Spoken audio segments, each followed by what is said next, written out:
Hello, Global Theater. My name is Jerry Fielka. Today is September 17, 2024. I want to thank Rob Grant and his amazing podcast. I'm probably wrong about everything. Also want to thank Mike Mosher for introducing me to today's guest for part two with Peter Anders. Where in the heck you calling in from, Peter? Midland, Michigan. That's really cool. Part one was really exciting, and part two, we're just going to dive right into it and ask you, what's the difference between science and art? Ooh. You start with the easy ones, don't you? Yeah. Or is it, I should say it this way, is there a difference between science and art?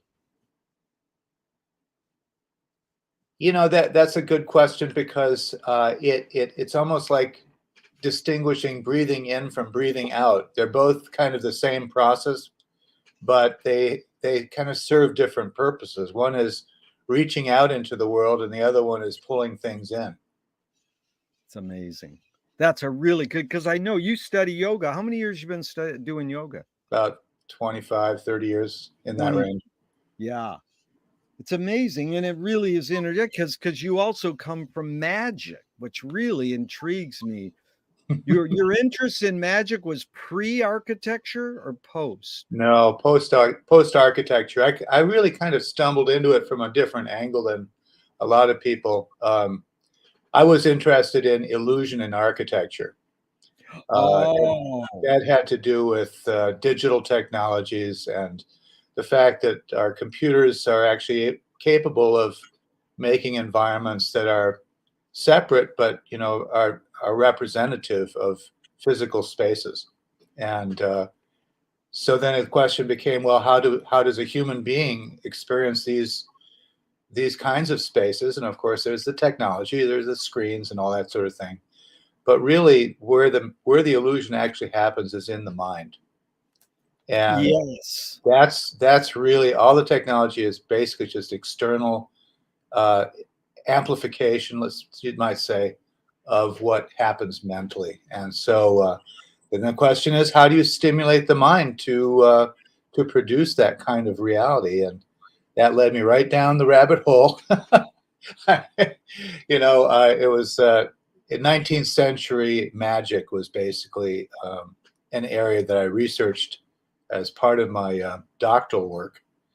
And there is a famous illusion called the Pepper's Ghost illusion, which I'm sure you're familiar with. But Summarize, what is it basically? Pepper's Ghost. Well, if you've ever had the experience of looking at a window and the light is bright outside, you can't really see the glass all that much. But when it's dark outside and you're inside in a lit interior, there's going to be a reflection of you in the glass that kind of merges with the background of what you see beyond the glass. And it's that composite of the illusory and the physical that characterizes the Pepper's Ghost illusion. And you'll have. Let me just ask you. In essence, it looks like you've been superimposed in this. It's like superimposition. Exactly. Yeah. So you have this kind of merged reality, and this is something you can see in Disney World has the haunted castle there, and there are lots of great examples of this that are used in advertising and so forth. But anyway, that led me to further researching magic and actually focus on this aspect of it, which is that space is an illusion that we create to make sense of things. It's basically at its root helps us to keep being eaten by tigers, because we know where the tiger is within the space and we escape from him, but we sort of make that illusion of space automatically. So we create the cave. We sort of make the cave, though it's there. We sort of there's some sort of word I'm looking for, adapt, to our environment of a cave, so that the tiger can't get in the cave. Well, ultimately, we are the cave and the light. We're both. And the shadow. But do you know, Peter, this is what McLuhan learned from James Joyce, Yeah. that everything we invent extends some humanness. So Yeah. that's really, you didn't study McLuhan and do that. You found that out some other way, this extension of the inner, or the extension. Who mainly taught you that? Well, That this that's a good question. I think, you know, I was a big McLuhan fan. I mean, I way still back. am. It was absolutely in my college years at the University of Michigan.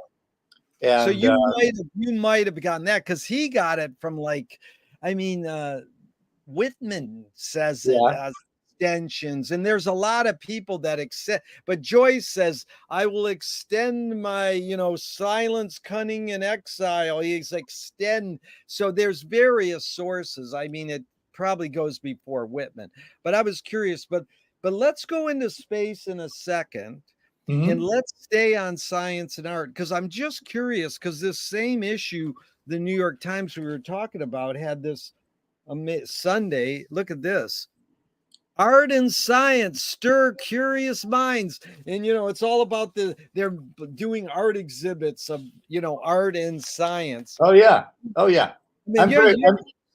yeah, we know all this. They give Laurie Anderson money to make art. And the funniest one I ever heard was the first coders Yeah, were that IBM or whoever, Bell yeah. Labs, going to musicians Oh and yeah. saying, could you write code? And my friend, who's not very knowledgeable, and he said the code was great. Now that the kids grow up and they just learn how to write code, code sucks. Back then it was cool. Code was cool. Because it was like an extension of music, and it was like, so Yeah. that's where this thing, like Thelonious Monk saying math is music. Well, that's the last thing. When you hear Monk, it's like he's so free, but he has structure, but it's Yeah. almost like he's abandoned the structure. Like my friend said, he heard all the notes Charlie Parker heard, but only decided to play some of them. So He was a there's little some, more selective. yeah, but and Charlie Parker's great and Thelonious Monk's great. But here's one line they say from this British author and chemist in 59, to diagnose the two cultures, science and art. He says, Uh-huh. art imagines, science answers, and the answer is final. Now, just on that, you can go off on your tangents, anecdotes, whatever you want to go off into magic architecture, but it just in that lines, art imagines, science answers, and the answer is final. What's your take on that line? I think it's well, look, when we talk about science, we basically are talking about knowledge. All right. So you could say that the kind of knowledges that used to be around, the kinds of wisdom that used to be around in the Renaissance, let's say, was the final word on things. I mean, the best people could do with their brains was figure out, how do you try to make gold? How do you read the stars to know what's a good time to plan an Yeah, attack on a city and so forth? So, yeah, when that person said that science has the final word, well, which science? yeah, You know, it depends entirely on when you are and where you are, and I find that, and I think actually the way that has kind of a metallic taste to me, the way that was put, because I think it hedges toward materialism. yeah. Okay, now this is good follow-up.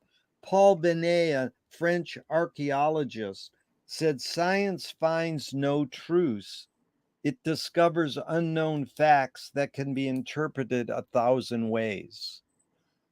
That's a good observation, but it depends on who's doing it, right? If you are trying to solve a problem, you're looking with very narrow focus on what might help with that problem, because you've got your own way of addressing it. You've got your own background. You've got your own history, all right, that helps you find it. But you're quite often, Science is inductive and it's not deductive. Yeah. You already have an idea of what you're looking for, and what you find may or may not actually be the answer, but it seems like the answer to you because it fits the parameters that you're calling for. That you're So, looking for. Like you yeah. yeah, like Duchamp nailed it. He says, "There's no problem. There's no solution because there's no problem." That to me is the ultimate. Yeah, go and ahead. that is actually the hallmark of an artist. Yeah, Yeah, that's that yeah, that you would not find that coming out of anybody in technology, or yeah, more likely not anybody coming out of the sciences. yeah. You So know, I think, but you got some. Yeah, I mean, there are some really brilliant people out there, and I'm slandering the entire scientific discipline by doing this, but I do think that there are some aspects of science that are subjective and culturally determined. And I'm yeah, not going to just go off the deep end here, but when science rears its lovely head, you have to be careful. That's all. yeah. You know, we Well, don't want artists to run the world either, do we? it's really good. It's really good what you're saying, Peter, and it's helping me. And I'm glad we're on this because it's almost like you're knocking them out of the park. I give you one, and then you do it. I wanted to add two before Richard Feynman. Is Richard Feynman's a brilliant scientist. You go to wiki quote, I printed it out once. It's like 20, 30 pages of him basically saying, well, science doesn't always get it right. We're often wrong. And, we're keep trying. And he doesn't go, science is right. Well, And he's really, because he does blend philosophical. I mean, he hung out with the tuba throat singers and played bongos. And, he was a cool guy. But this thing of interpreting it many ways, I thought was healthy, because you're like, that's what you said. What I understand you're saying is scientists go, I want to prove this, and then they find the stuff to prove it. They want, it's like all these polls and surveys that run the elections right now. It's like they're calling people to find out what they want to tell them. It's just reinforcing this yeah, war it that, like, is like recycling garbage. it's recycling garbage. And it's like, we're going to tell you what you like because it sounds like you told us. Okay, here's the next one, Peter. All right. Jean Cocteau. Art is science made clear. Yeah, you could say that. I think Yeah, that's pretty good because well, to take it, kind of literally in a way, science is usually science is usually recognized by its slightly sidewise identity as technology. So if technique is a form of technology, then any technique that an artist uses is basically science put to the use of the artist. So it makes sense. yeah. And he's an artist. But Yeah. when you say the word technique, what do you mean by that? Suss that word out a little. Well, technique is the action that you put technology to. All right. There's technology, which is kind of like you might say that's kind of uh, an application of a scientific principle or an artistic principle. Yeah. Okay. There's a theory, and there's a practice. And the theory is the principle, and the practice is the technology. And there is something that within the arts, there is the poetic intent, and then there's the technique that you use to make that overt to the Yeah. rest of the world, I guess, right? And so you got, it depends. The technology there is really, it might be paint, or it might be, a chunk of marble with a chisel, but Right. still there is the technique that is going to make that poetry come through that technology. Is what you're saying form and content? Um, Not really. It is the way you change something, which is kind of the hallmark of magic anyway, but it's the way you change something from you transform something. Okay. Yeah. It is not just form versus content, what have you. It is meaning that comes through the use of the technique and expression of poetry. I mean, Okay. sounds a Yeah. little cloudy, I know. No, that's all right. I like cloudy, man. Cloudy's good. Ambiguity is what we need. You I know, want actually, one thing I liked about Feynman, you quoted Feynman, and he's, of course, one of the great, he was also a great writer. And yeah. one of the things that comes through with him is humility. You know, he's Yes. a staggering genius, and yet he's, yeah, I don't get everything, Yeah. It's like I have got a lot more questions than answers sort of guy. Yeah. I think that it's, yeah, he could have come from the Midwest. I don't know. Yeah. It's interesting because that's actually a great McLuhan line. He said, everybody's running around saying the answers, but what are the questions? But That's right. we're going to go on a tangent because of what you just said. This is Yeah. one of the questions Marshall asked. It sounds like he's trying to say something, but it really is a question. Uh-huh. And I've been trying to seek out what it means for years. And you brought up so much in the last minute that resonates with these words. Okay. It's like this. How about technologies as the collective unconscious and art as the collective unconsciousness? So you see what he's doing. We're Yeah. talking about you went from science and art to technology. You started talking about technology. He's saying technologies in art. He's trying to say there's a difference. And Hmm. he's saying the word collective is in both of them Hmm. as technologies as the collective unconscious. So then art is the collective unconsciousness. So then it's like, what's the difference between conscious and consciousness? Hmm. Well, that's a toughie. Yeah, because is technologies we're unconscious of what they're doing to us. We're just inventing and we're unconscious. But art is a unconsciousness. Like Well, I'm trying to parse the two words one from the other. Conscious would be an adjective, right? yeah, conscious is Is that an well, adjective? yeah, but he's sort of implying it as a noun. Technologies as the collective unconscious. Uh-huh. That's Okay. that's sort of like a noun, I think. He's using it as a noun. See, Okay. And of course, I looked up conscious. Unconscious means the part of your mind that contains feelings and thoughts that you do not know about. right, That's when you look up the word unconscious, that's what they say it as the noun.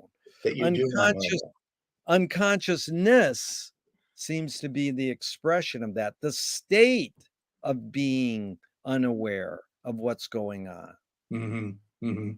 So that's what somebody says, well, art is the expression of not knowing what's going on, and unconscious is the part of the mind that contains those feelings and thoughts. That we don't have access to directly. That's yeah, well, they say you do not know about, and that influences the way you behave.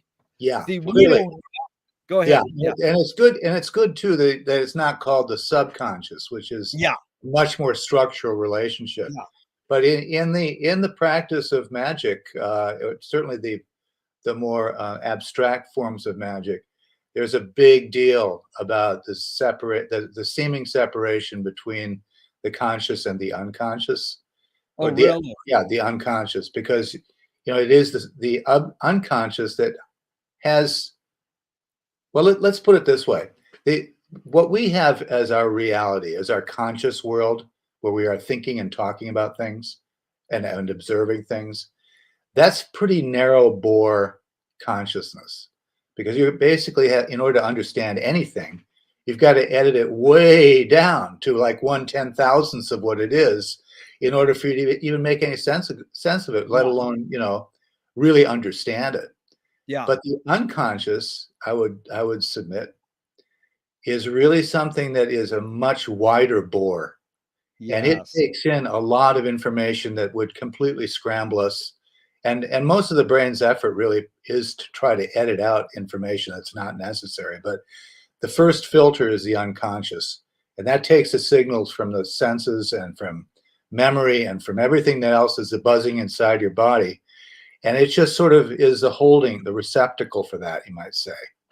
And so when you break down the barrier between conscious and unconscious, then you have access to more information than you would have consciously been able to access. Yeah. And that's where drugs come in. But drugs are kind of like you're deliberately taking your hands off the wheel and just letting anything happen. You're not really Yeah. guiding it. Yeah. So if you're doing it through meditation, that's a whole other thing. And you actually do get into that state where you can start bubbling up ideas that you might not have had. Yeah. That's good. You're tapping into the inner and outer there. And he does say the words that I think are important in his question is technologies as the collective unconscious and art as the collective unconsciousness. Yeah. So it's Yeah. interesting. Yeah. Now on to magic, because here's Arthur Clarke. Oh yeah. Any Talk about any technology, right? Yeah, any sufficiently advanced technology is indistinguishable from magic. Now, I've been pondering that quote for years, and I've got two rewordings of it that I want to read to you Sure. from Yeah. Let me hear it. Warren Ellis and Bruce Sterling. But first of all, I think what he's basically saying is any sufficiently advanced. But you don't even have to say that. Just anything we invent is the same as magic. So you invent a pen, it's magical. You invent a bulldozer, it's magical. You invent a cell phone, it's magical. I mean, is that what is just to suss it out? What do you think Arthur Clarke's saying there? Basically, any sufficiently advanced technology is indistinguishable from magic. Well, before I go ahead and answer that, I want to. Another quote that I like very much, which is that technology is to science as magic is to religion. And Okay, technology is to science as magic is to religion. okay. And So sus magic is essentially a kind of technology, and that you fold that back onto what Clarke was saying, that yeah, sure enough, that's a legitimate observation, but it's not all of it. It's not it's not all of all. it. Yeah. Yeah. And I guess to take the point a little bit further, uh, magic is a well. Let's just let an example would be, and this is one that I've heard talked about before. You've got a guy. He is like he's a caveman, and he finds out that if he rubs a pointy stick against another pointy stick in a rock or something, he can make fire. Yeah. Okay, so that's a big deal, and that certainly when somebody else is looking over his shoulder and he shows him this trick, the guy thinks, well, this man is a genius. He's a magician, right? Yeah. He can do this, and so the other guy says, I can do this too, and so he goes gets himself a stick, and he tries to do the same thing, and it doesn't work because he Yeah. doesn't know the real trick, the way in which it Yeah. actually gets done.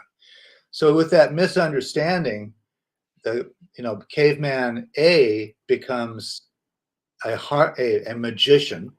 Yeah. Caveman B is a schmo. All right. Yeah. And so the magician has the power, he has the knowledge basically, and the other guy doesn't have the knowledge. And so there's this boundary that's set up where between magic and the prosaic, and everybody is suspicious of the magician. The magician's not going to tell you his secret because that's his power, right? He may not be able to hunt as well as everybody else, but he has something to bring to the party, right? So he's not going to give that away to everybody. Yeah. And so that's kind of the beginnings of magic. Magic is kind of a technology whose method is hidden. Yeah. That whose knowledge is hidden. Yeah. Yeah, that's really good. Is hidden because that's what McLuhan's main thing is how do we suss out the hidden psychic effects of our inventions? Yeah. When Clark says it appears to be magic, he's saying that whoever's looking at it doesn't really know how it's done. Yeah. Right. That's But good. once the secret's out, it's not magic anymore. Yeah. And I think that the magic actually occurs in performance magic, happens almost entirely in the audience's head, Ah, because the magician knows the trick. To him, it's just he thinks it's just technique for him. yeah. That's McLuhan mid-career.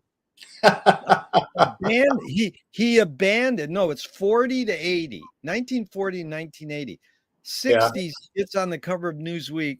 He abandons the medium is the massage or the medium is the message as his main aphorism. Okay. And he turns it into the user is the content. Yeah. Well, for sure. That's exactly what you said. That's also what Duchamp said. Huh? That's what Duchamp said too. Right. The user, the audience. Okay, so now that was really good. Now here's Warren Ellis's rewording. Okay, here we go. I love the science fiction authors are having the final word on this. Yeah, no, it is so cool. Warren Ellis, any sufficiently advanced civilization is indistinguishable from its nature.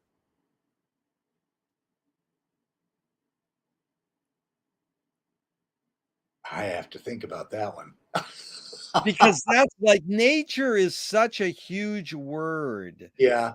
You know, McLuhan says, well, there's a new nature. It's called electricity. Kids today come out of their womb and they're already on a cell phone.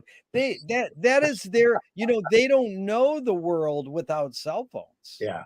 That's and true. That's dominant. You cannot, I want to say to kids, like, could you just not do this every second? That's their world. Yeah. It's like we're addicted to spoken word. So we can't diss them and say you're wrong, it's bad. We just have to live with it and adapt to it.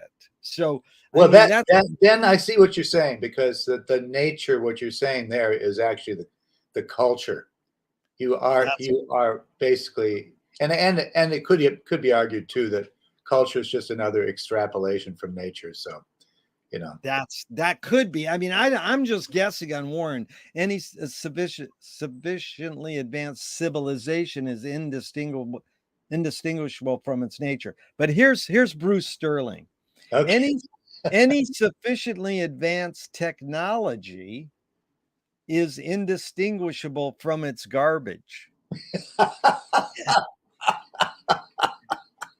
Now, Peter, isn't that amazing? Because doesn't that guy just go to you? Straw bale houses. My friend makes straw bale houses. Who needs cement and bricks and all that? We can do it. Or the guy, who's a famous architect. I loved him in down south, who made the houses out of old abandoned car tires. Oh yeah. I think I know who you got. I forgot. Yeah, but it is kind of funny. Any thoughts on Bruce's any sufficiently advanced technology is indistinguishable from its garbage? What's your take on that one? Well, it's I'd love to know the context in which you thought that one up. Yeah. Because I've been dealing with technological garbage for the past 3 weeks now. I guess Mercury must be in retrograde or something, but I've had my screen blow out on me. I've had my trackpad crashed on me. Believe it or not, I've got this machine that's 14 years old that I'm talking to you on. It's like an old MacBook Pro, which technically is garbage, right? I mean, it's like, you'd find this on an ash heap. I could buy one of these things for like $100, but I still use it. This is not the most advanced technology. This 14 years ago's technology. And so it is, you know, when you're, I think useless technology is garbage. Okay. And Yeah. if I don't know how to use it, then it's garbage. Yeah. So either way, the technology becomes garbage one way or the other over time. Very interesting. So much stuff we're going to touch on. All So right. here's back to McLuhan. When we push our paradigms back, we get history. When we push them forward, we get science. I don't know. There's a there's a story I heard about Louis Kahn, who's an architect. You probably know about him. Dude, He was, I have an article right here about Louis Kahn's notebooks coming out, and I was going to ask you about him because that movie on him is oh amazing. yeah, that was great. He's walking on the campus. I don't know how they got that footage. The dude's a space cadet, but he's this brilliant architect. He's walking on the campus like he knows where he's going, and then he goes, oh, and then he turns around and goes the other way. And it's like, where did they get that footage? But go ahead, tell me what you're going to say about Louis. Well, what your question had embedded in it was a presumption about the future. Yeah. And Louis Kahn was asked by some outfit to provide them with a building from the future. What would the building in the future look like? Yeah, yeah. And he thought about it, but he didn't think about it long before he said, there's no way I could do a building in the future. I could only do a building right now. Yeah. What I would come up with now would be a thing of the present, not of the future. Yeah. So that's really good. I don't know. That's two things, Peter. Martha Graham said, great artists aren't ahead of their times. They are their time. Yeah. Yeah. And Wyndham Lewis said, artists live in the present and write a detailed history of the future. I mean, he nailed it because the whole point is, Eastern philosophy is to be here now. Yeah. That's Ram Dass, live in the moment. But good luck, because all we do is say, "Oh my God!" No, we tend to be looking both ways. Like the Janus figure. We are stuck between the future and the past, and we never really get the present. And the thing is that the present is the only thing that's eternal. That's it. We only have this moment. We only have this moment. No, it just went by. This one. Oh no, you're going back to the two ways. You're going back to that. Yeah. But that's beautiful because both Joyce and Zappa say all times are happening now, all at onceness. Yeah. Okay, so that was beautiful. You handled those so well. Here's Chomsky. We learn more. We learn more about ourselves from literature than from science. Oh yeah. Oh yeah. Yeah, I think that's true. Yeah. Science has to be relayed to us in a very specific way. Yeah. And it's focused, like I said, it's a kind of focused thinking. Yeah. And it really prioritizes clarity and usually numbers. And then that means that the bandwidth is very, very narrow. Literature is sometimes quite different from that. It can be poetic and just reach out way beyond. So they serve different purposes, Yeah, and even bringing up poetics, T.S. Eliot said poetry's outing your inner dialogue. Yeah, and that's when you say the inner and outer. Yeah. So now let's go to this one, Einstein. The most beautiful thing we can experience is the mysterious. It is the source of all true art and science. Well, I think that's going to give him credit there. That's a beautiful one. That's a beauty. Could you read that again? Because there was something that really, a bell that went off there. Yeah, it's really good. The most beautiful thing we can experience is the mysterious. it is the source of all true art and science. Yeah, yeah. Well, that's great. That covers Yeah. a lot of ground, because that the mysterious is, well, the mysterious is what your unconscious is trying to work its way through. All right, and it sends up signals as needed to be in your consciousness, and if it, then Yeah. you can act on it. But the mysterious is stuff that is out of reach, and that's one thing I like about magic, or at least my conception of magic, is that it is an attempt to to navigate the mysterious, or Yeah. find a way to address the mystery. Yeah. And maybe that can be done, maybe not, but it's that quest. I'm not talking about, sleight of hand stuff here. I'm Yeah. really talking about it borders on almost a faith, that there Faith. might, Faith. yeah, there may be some way I can understand it, but Yeah. I know I'm just a human being, you Yeah. know, and Yeah. that Not the go. mystery is what lies beyond us. Yeah. And it's great because I had to make sure you didn't say fate, No, no. Fate, because that, the word believe Yeah, has yeah. the word lie in the Lie. title. But Auden, back to poetry, Auden said the mystery of art is that we don't know if it activates or pacifies us. Because it could just like chill us out, and then we'll go, okay, pull the wool over my eyes, do anything to me, just keep me happy and healthy. That, or as they go, no, I've got to go out and do something. I mean, that's being a meditator. Does it more activate you or more pacify you? Well, my use of meditation might not be the same as what other people do. Um, what you do yoga too, right? I do yoga, yes. I Okay, don't. all right. Yeah, I would Okay, say, just to clarify, I would say my meditation is riding my bike. I'm not like one of those sports okay, bike riders, but I ride a bike 3 times a day in the morning when there's no sound, and I mean, just the turning of the wheels, and it's a form of meditation. okay. Yoko Ono says breathing is my meditation. Well, yeah, yeah. Yeah, so Well, you were gonna say, does if you, meditation activate or pacify you? well, you're familiar with the 8 limbs of yoga, then, right? Yama, niyama, pranayama, pratyahara, dharana, dhyana, samadhi. Okay, So you go through those different stages in your sadhana.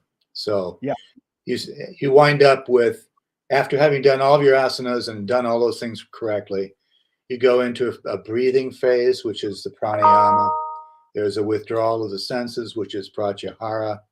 Then there is concentration, which is, uh, dharana, and then dhyana is where you're supposed to clear things out. That's the meditation stage. I see. And one thing that I've often wondered why it is that we want to clear our minds as the goal.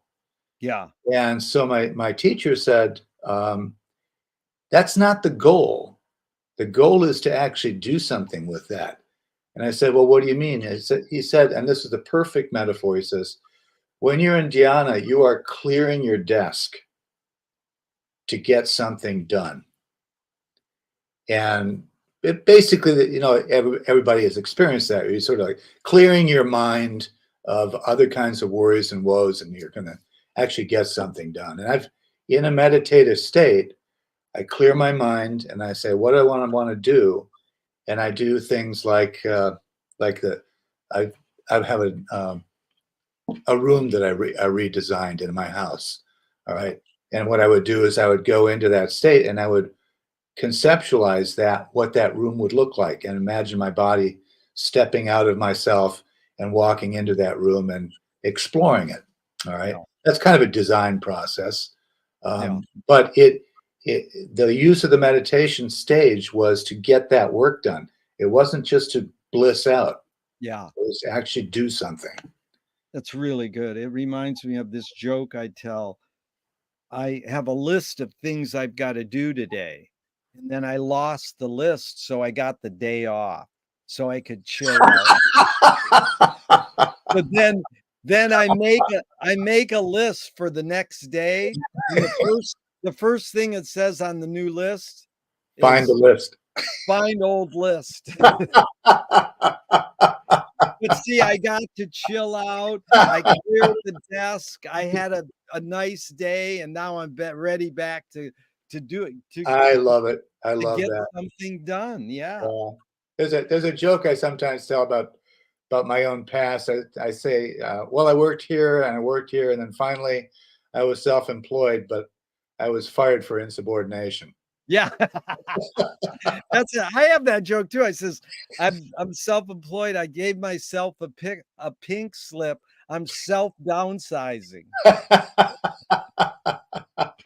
Would that it were so easy. Yeah. So we did all the science quotes except one. So no, yeah, except one more I wanted to do. Hit me. This is McLuhan in 69 in the book Interior Landscapes. Duh, you know, Oh, wow. Yeah. Wow. For James Joyce has solved numerous problems which science has not yet formulated as problems. The big problem is that nobody can read his books. Yeah. Well, that's you got to hear this one. I just learned it 2 days ago. David Foster Wallace, who's probably a Joyce wannabe, Infinite Jest. Supposedly, he said, I can't read Finnegan's Wake, or I've never read it, but I've looked at every word in it. So that's like, you know, what it is Joyce was turning the eye experience of reading a book into an ear experience, because people don't know. You have to read Finnegan's Wake out loud with a group of people to get it. So it's changed it's changed to an ear experience. So that's the same thing that Tony Conrad said, though, the artist. He said, artists break rules that haven't even been made yet. Yeah, yeah. Or the first rule of the artist is to break his own rules. Yeah, that's it. So I calculate we got 15 more minutes, or we got 15 minutes. Yeah. Okay, 15 more. Super. I want to go into this because you bring up time and space. You brought up space. So we're reading Finnegan's Wake on page 12. He says, we may see and hear nothing. So this is funny because I always love to quote Zappa, nothing is what I want. You know, and I mean, isn't that what you're saying? Get to that nothing stage, that 8th stage in yoga where it's nothing, and then use that nothingness as productive. Yeah. Or flip it. But you know, Jerry, that was the 7th stage I was talking about. Okay, 7. The last one is samadhi, which is the actual enlightenment. And probably the enlightenment that I'm seeing there is really just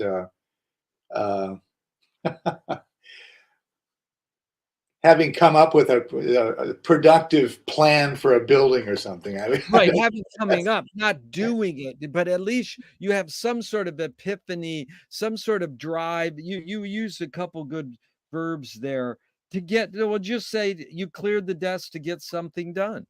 Yeah, right. Yeah. It's not. There's nothing really magic about it. It's just that it's a magical method. Yeah. So here's what one of our members, or they distinguish the difference between time and space. Mm-hmm. He says the eye is space and the ear is time. Oh, that's a good one.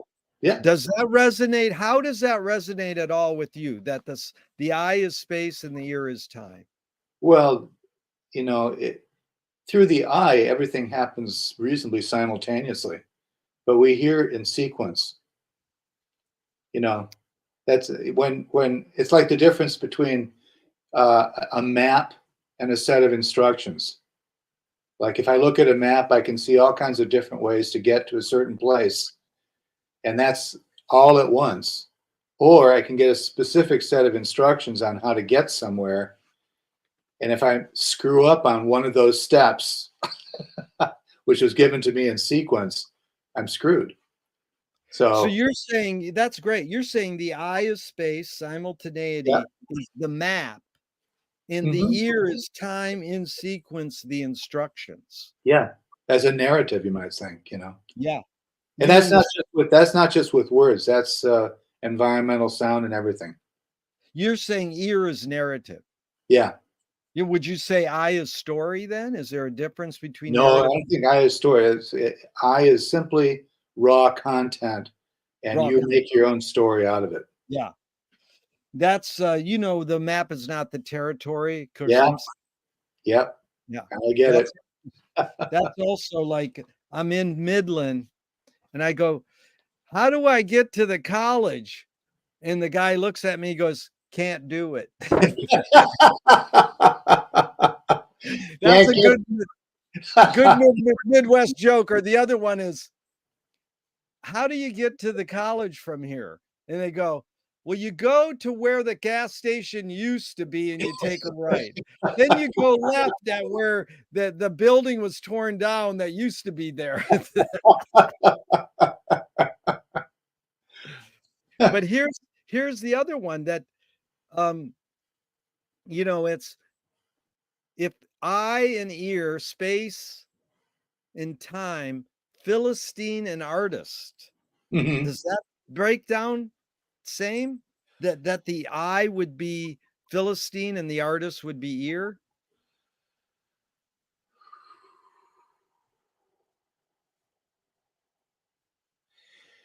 You're saying that the ear is more sophisticated than the eye. Is that But what with that? those two comparison, okay, let's leave that one. How about authoritarianism and freedom? Is the eye more authoritarian and the ear is more free?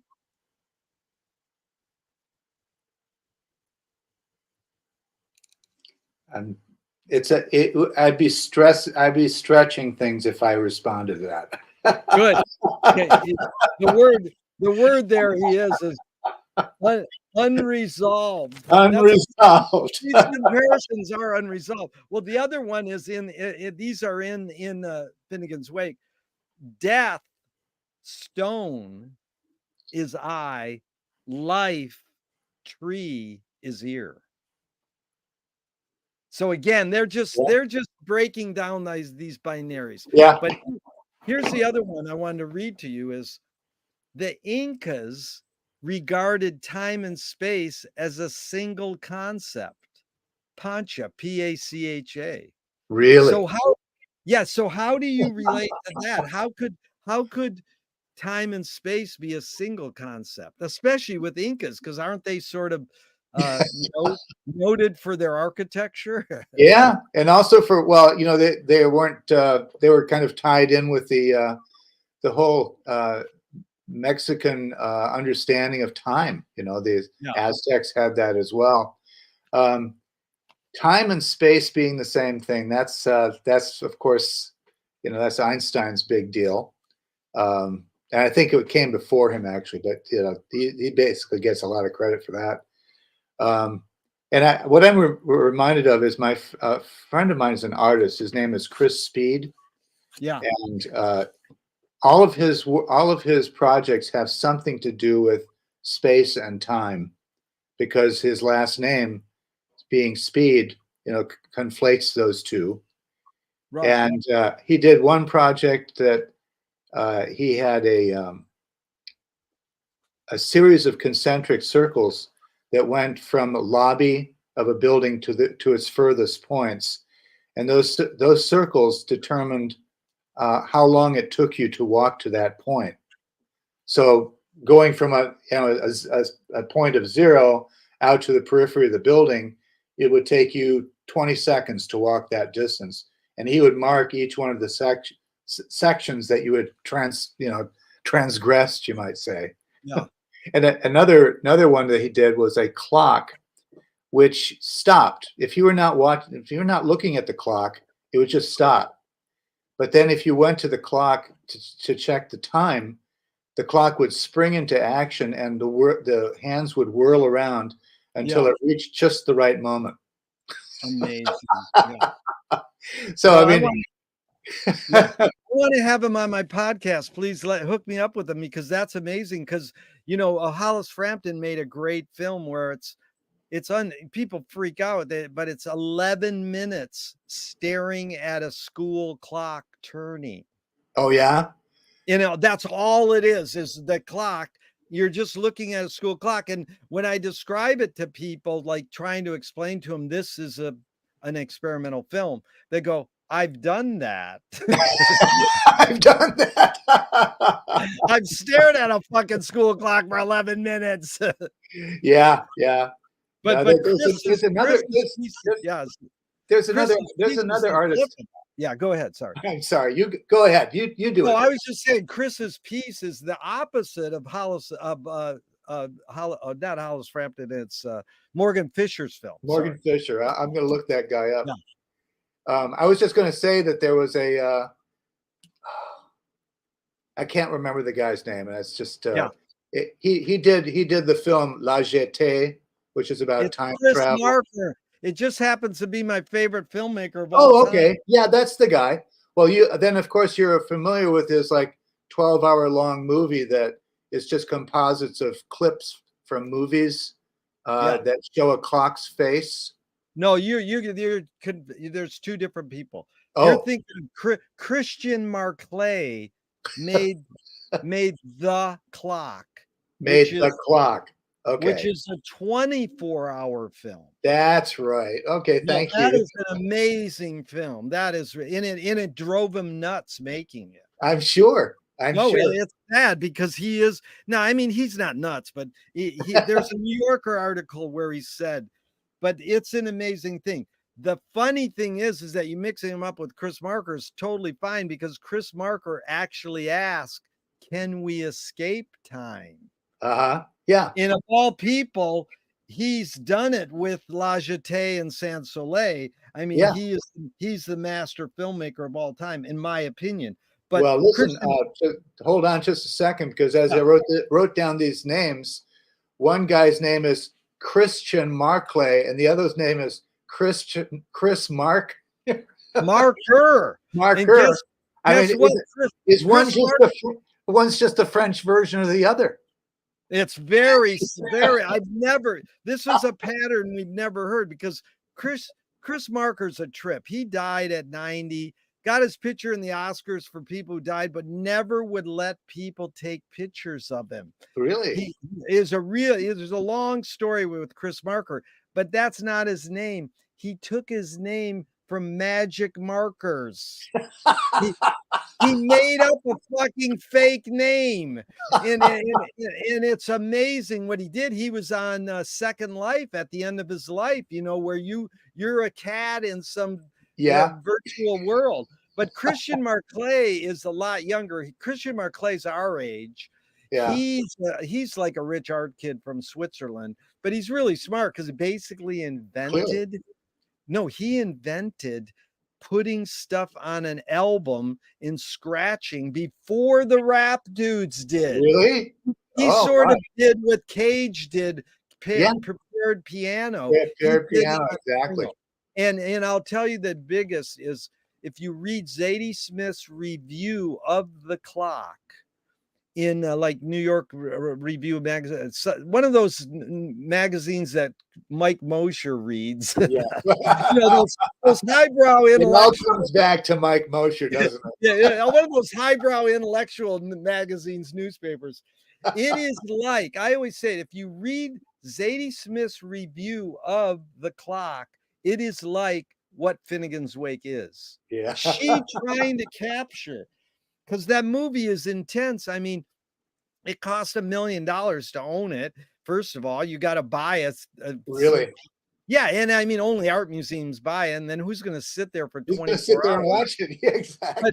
But when I went, you'll love this. I went with my friend, and I says, "Well, I don't know how long we'll stay. Maybe 2 hours or whatever." So I never had to say to him, "Well, what time is it? 2 hours up?" Because the movie was keeping time. But have you ever seen The Clock at all? No. Okay, well, watch a little clip on YouTube. There's clips. but the thing is that it's so expertly edited because the sound design, it's not just one clip after another, so that Mhm. film freaks go, "Oh, I know that's from a Cary Grant film. Oh, that's from a TV Oh, show." okay. It's a little more sophisticated than that because the sound blends and, anyways, Wow. it's really heavy you brought that up because Chris Marker indeed said the great line, "How can you escape time?" And Christian Marquet answered it, "Sit there and watch my movie for 24 hours." But what if I've got a 48-hour clock? We're being Well, shortchanged. yeah. All that daylight savings time, all that has to go somewhere. No, he is an amazing artist, Christian Marquet, but he doesn't come close to Chris Marker. Sorry, he's just Chris Marker is the godhead because I mean he made La Jetée. It's funny you knew La Right. Jetée. There's no movie in it. It's a slideshow, but Oh, there's like that's right. there's some like 3 seconds of movie in it. Oh, But I didn't know that. the way he knows, he's going, I'm taking the medium that you watch with film because Mhm. that's what a movie is a slideshow, but it's Sure. just really Really, fast. really fast. I always said, if you could blink, if you could close your eyes 24 times in 1 second, Yeah. then you could see the cut line going by or the frame line, you know. Is time granular or liquid? That's good. Yeah, are you gonna answer your own question? Well, I think it's like light, isn't it? It could Or be look, one, could be the other. yeah, but that's like, is time that's like, Zappa loved to use the word wavicle Oh, because yeah. he That's said it's a wave and a particle. yeah. So it's probably time is granular and liquid, a little of both. It depends on, if you're looking at Chris Speed's clock or Morgan Mhm. Fisher's movie of a clock. Yeah. Well, it kind of reminds me of like, I mean, I would say that Zappa would probably lead more in the direction of liquid because didn't he say he had no more credit at the liquor store? That is good, dude. But Frank did learn a lot from James Joyce that all times are happening now. And I think, okay, we could end on this one because this is sort of summarizing all that. Yeah. And it is, um, because I'm still trying to figure out the difference between narrative and story because my friend said narrative doesn't lie. But Hollis Frampton said narrative is born among the animal necessities of the spirit because we're waiting to die. And Ooh. so my question that I added after that, Peter, is can you forget to die? Well, a friend of mine once said that, the first half of your life is devoted to sex and the other half of your life is devoted to dying. So you just have to switch it around, say all narratives up to a certain age are about getting sex. And then after that, it's about dying. Yeah. That's heavy because I think it's the French say every time you have sex, it's like a mini death. Le, le petit death, A wee death. a wee death. But answer the question, Peter. Can you forget to die? Well, I have a hard time remembering to live. That's the thing. I don't think so, dude. I think you're alive and well, kicking. I mean, I'm glad you just scammed us down to an hour because I could do part 3, 4, 5, and 6 with you. It could be a Netflix series. But Well, you you're the one asking the questions. I'm just, trying to hit the ball. no, yeah, it's really good. It's really a conversation because can you forget to die? Just to explain it really fast is people don't know how to take that question. They don't know if I'm being literal or if I'm being metaphoric. So they often go, do you mean, can I forget that I'm going to die? Yeah. And then it's like, well, is there life after death? Like Krasner says, I only believe in reincarnation in one of my past lives. But it is like this, Peter. Both Frank Zappa and James Joyce, I think they forgot to die. And everybody forgets to die in the long run because they live on by they live on in just people's memories, or however, that is the reincarnation, And that may be the only way to live. That's it. You Yeah. know, we're telling our own narratives. Maybe somebody will tell them for us later.